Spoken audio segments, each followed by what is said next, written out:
अस्सलाम वालेकुम ख़वातीन व हज़रात, उम्मीद है कि आप अल्लाह के फजल करम से ठीक होंगी।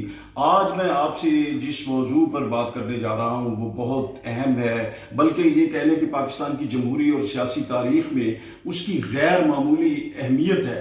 वो है 17 जुलाई जो ये आ रही है 2-3 दिन के बाद, उसमें पंजाब में होने वाले ज़िमनी इंतखाबात जिनमें कांटेदार मुकाबला दो जमातों के दरमियान हो रहा है, और वो है पीटीआई और मुस्लिम लीग नून। अच्छा, अब आपने इलेक्शन से पहले तो देखा कि किस कदर मतलब है कि दोनों पार्टियों के जो रहनुमा हैं, जो ख्वातीन व हज़रात हैं, वो किस तरह से जलसे करते रहे हैं और किस तरह से उम्मीदवार वोटर्स को अपने हक में जो है वो राय आमा को हमवार करते रहे हैं। ये सारी चीज़ें आपने देखी हैं, और जलसों का जो हुजम है वो भी आपके सामने था कि किस तरह से लोग पीटीआई के जलसों में आए और किस तरह से लोग दूसरों के जलसों में आते रहे हैं।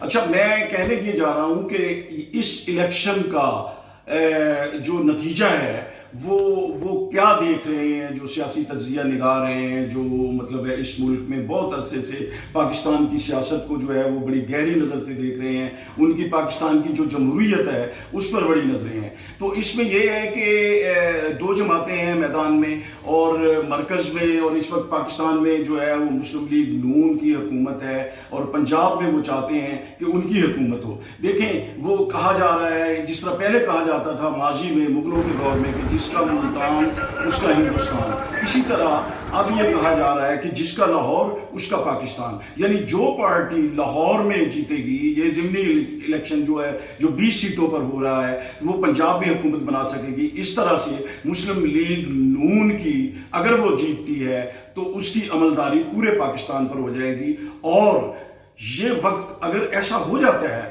तो ये पीटीआई के लिए बहुत मुश्किल वक्त होगा, पीटीआई के रहनुमाओं के लिए बहुत मुश्किल वक्त होगा।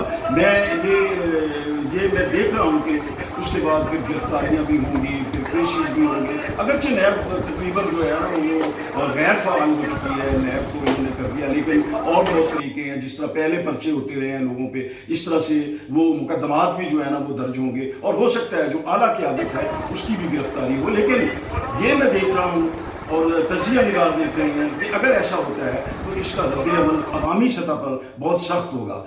अगर इलेक्शन गैर जानिबदाराना, मुनसिफाना और बिल्कुल जो है ना वो उसमें किसी किस्म की मुदाखलत के बगैर जो है वो होते हैं, तो फिर तो मैं ये देख रहा हूं कि इन 20 सीटों में पीटीआई की जो है वो 16 सीटें जो है वो कहीं नहीं गई। 4 सीटों पर दूसरी जमातें जो हैं वो जीत सकती हैं। लेकिन अगर इलेक्शन में कोई मुदाखलत, जैसा कि बरसर इक़्तिदार हुकूमत जो है वो अपने हरबे इस्तेमाल करती है हमेशा हर दौर में, और इलेक्शन से पहले कुछ ऐलानात भी किए जाते हैं, कुछ तरक्याती मंसूबे भी जो है वो मतलब है कि अवाम के सामने लाए जाते हैं। लेकिन ये है कि अगर ये बिल्कुल फ्री फेयर इलेक्शन होते हैं तो इसमें पीटीआई जो है वो अक्सरियत हासिल करेगी, और उसके बाद वो पंजाब में हुकूमत बनाने में कामयाब होगी। इस तरह से एक ज़रब जो है वो वफाकी हुकूमत पे लगेगी, और जो 13 जमातें हैं वो उन पर असरअंदाज होगा बहुत ज्यादा। तो जिसका पंजाब उसका पाकिस्तान। आइए हम देखते हैं 17 जुलाई को अवाम कहां पे जो है किस पे मोहर लगाते हैं, किसको जो है वो जितवाते हैं, किस पार्टी का जो है वो मतलब किसके हक में जो है ना अवाम वोट देते हैं। लेकिन इसमें यह है कि लोगों ने इस बात को देखना है बड़े गौर से कि पोलिंग का जो इंतखाबी अमल जिसको कहते हैं वो बिल्कुल फेयर हो। अब तो फिर हर हाथ में कैमरे हैं, अंदर और बाहर भी कैमरे होंगे, और कोई ऐसा तरीका इख्तियार किया गया, इसमें कोई धांधली होती है तो उसमें फिर ये है कि उसमें नताइज जो है वो मुख्तलिफ हो सकते हैं, और लेकिन उसके जो नताइज हैं वो बहुत खतरनाक होंगे।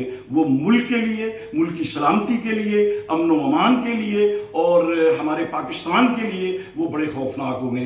अल्लाह से दुआ है कि अल्लाह हम सबको, हमारे पाकिस्तान को, हमारे इस मुल्क को, हमारी इस धरती को हमेशा सलामत रखे, और इसके लोगों को खुशहाली दे, अमन मिले तेरे बच्चों को, और इस इंसाफ मिले, दूध मिले चांदी सा उजला, पानी साफ मिले। अपना और अपने इर्द गिर्द का बहुत ख्याल रखिए। अल्लाह निगहबान।